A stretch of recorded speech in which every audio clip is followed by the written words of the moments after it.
எல்லாருக்கும் வணக்கம். எல்லாரும் காத்திருந்த மிகவும் முக்கியமான செய்தி வந்திருக்கும்னு நினைக்கிறேன். ரஜினி சார் தன்னுடைய அரசியல் கட்சி சம்பந்தப்பட்ட விஷயங்களை முழுமையான தெளிவு கொடுத்துருக்காரு.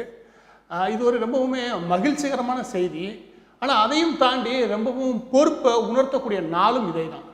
இன்றைக்கி எவ்வளோ நம்ம பெரிய கொண்டாட்டங்கள், எவ்வளோ பெரிய மகிழ்ச்சி அடைகிறோமோ, இதோடைய முழுமையான மகிழ்ச்சி எப்போ கிடைக்குமா, நம்ம தேர்தல் வெற்றியை உறுதிப்படுத்துகிற நாளில் தான். அதனால் நீங்கள் இதை மகிழ்ச்சியை தாண்டி உங்களுக்கு பொறுப்பை உணர்த்தக்கூடிய நாளாக நீங்கள் கருதணும். ஜாதி, மதம், மொழி, இனம் தாண்டி இங்கே ஒரு மாற்றத்தை விரும்பக்கூடிய நபர்கள் அனைவருமே உங்களுடைய பொறுப்பை உணர்ன்றதான் என்னுடைய வேண்டுகோள். இங்கே கொண்டாட்டங்கள் இருக்கலாம், நான் இல்லைன்னு வேணான்னு சொல்லலை, சந்தோஷங்கள் இருக்கலாம். ஏன்னா நம்ம ரொம்ப நாள் காத்திருந்த விஷயம் உறுதிப்படுத்தப்பட்டிருக்குது நிச்சயம். ஆனால் அதே இடத்துல நம்ம பொறுப்பை உணரணும். இனிமே தான் நமக்கு வேலையை ஆரம்பிக்குது. இந்த வேலையை நம்ம எந்த அளவுக்கு துரிதமாக, எந்த அளவுக்கு புத்திசாலித்தனமாக, எந்த அளவுக்கு கடினத்தை நம்ம தாங்கி உழைக்கிறோமோ அந்த அளவுக்கு நம்ம தேர்தல் வெற்றியை உறுதிப்படுத்த முடியும். மக்களுக்கு ஆட்சி மாற்றம் எதெல்லாம் நடக்கணும், அரசியல் மாற்றம் எதெல்லாம் நடக்கணும், அதில் இருக்கக்கூடிய விஷயங்கள் என்னன்றதை முழுமையாக புரிய வைக்க வேண்டிய பொறுப்பு இன்னைக்கு ஒவ்வொருத்தங்களுக்கும் இருக்குது. அதனால ரஜினி சார் அறிவிச்சதுனாலேயே ரஜினி சாருக்கு அனைத்து பொறுப்பும் இருக்கிறத நம்ம நினைக்கக்கூடாது. இந்த பொறுப்பையும் நாம செய்து முடிக்க வேண்டிய கடமை நம்ம எல்லாருக்குமே இருக்குது. அதனால் நான் என்ன சொல்வேன்னா, உங்களுடைய மகிழ்ச்சியை நான் உங்களுடன் சேர்ந்து பகிர்ந்து கொள்கிறேன். நான் இல்லைன்னு சொல்லலை, ஆனால் பொறுப்பு கூடி இருக்குன்றதை நீங்கள் எல்லா பேருமே உணரணும். இதை ரஜினி அவர்களுடைய நலம் விரும்பிகள், ரசிகர்கள், இங்கே ஆட்சி மாற்றத்தை எதிர்பார்க்கக்கூடிய அனைத்து நபர்களுக்கும் நான் செய்தியாக சொல்லிக்கிறேன். அடுத்து மக்களுக்கு நான் சொல்ல வேண்டிய விஷயம் இதோ பாருங்க. இனி வர நாட்களில் எதனால் ஆட்சி மாற்றம் தேவை, எதனால் இங்கே ஆட்சி அரசியல் மாற்றம் தேவைன்றதை ஒவ்வொரு துறை சார்ந்தும் ஒவ்வொரு மாவட்டம் வாரியா நான் புள்ளி விவரத்தோட ஆதாரத்தோட முன் வைக்கிறேன். நான் சொல்வது சரியான்னு தேடி பாருங்க. நான் ஜாதி, மதம், மொழி, இனம் சார்ந்து நான் ஓட்டு கேட்கல. நான் இங்க ஆரோக்கியமான மாற்றத்துக்காக ஓட்டு கேட்க போறேன்.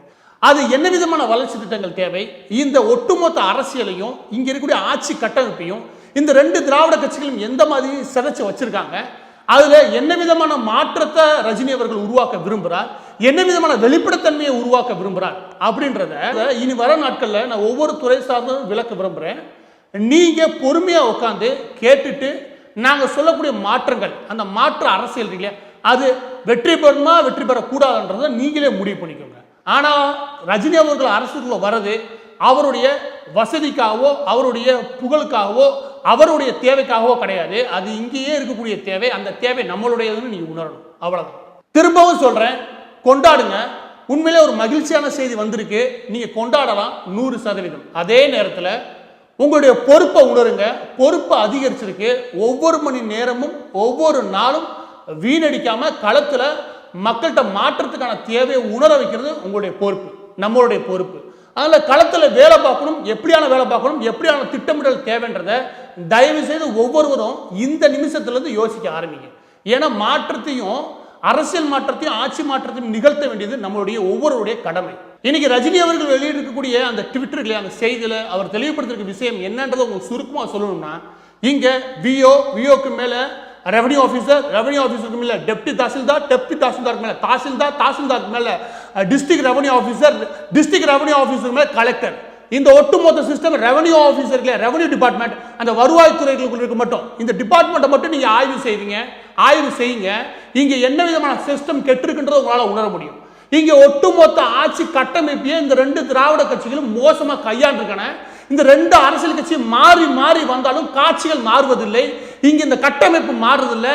இந்த ஆட்சிக்குள்ள வரதே இது முழுமையா கொள்ளையடிக்கிறதுக்காக தான். இந்த ஒட்டுமொத்த கட்டமைப்பு வருவாய்த்துறையில் மட்டும் கிடையாது, அனைத்து டிபார்ட்மெண்ட்லயும் பிரச்சனை இருக்குது. இந்த பிரச்சனை என்ன இருக்குன்றத முழுமையாக வர நாட்கள்ல நான் ஒவ்வொன்றா எடுத்து முன் வைக்கிறேன்.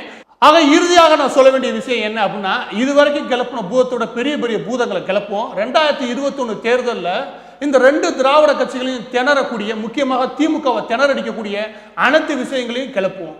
இதுவரைக்கும் நீங்க பார்க்காத ஒரு புதிய, இதுவரைக்கும் காணாத ஒரு புதிய அரசியலை நீங்க பார்ப்பீங்க. ஆட்சி மாற்றம் அரசியல் மாற்றம் ரெண்டையும் உறுதியாக நிகழ்த்துவோம். அதற்கு தேவையான வேலையை ஒவ்வொரு மணி நேரமும் ஒவ்வொரு நொடியும் செய்வோம்.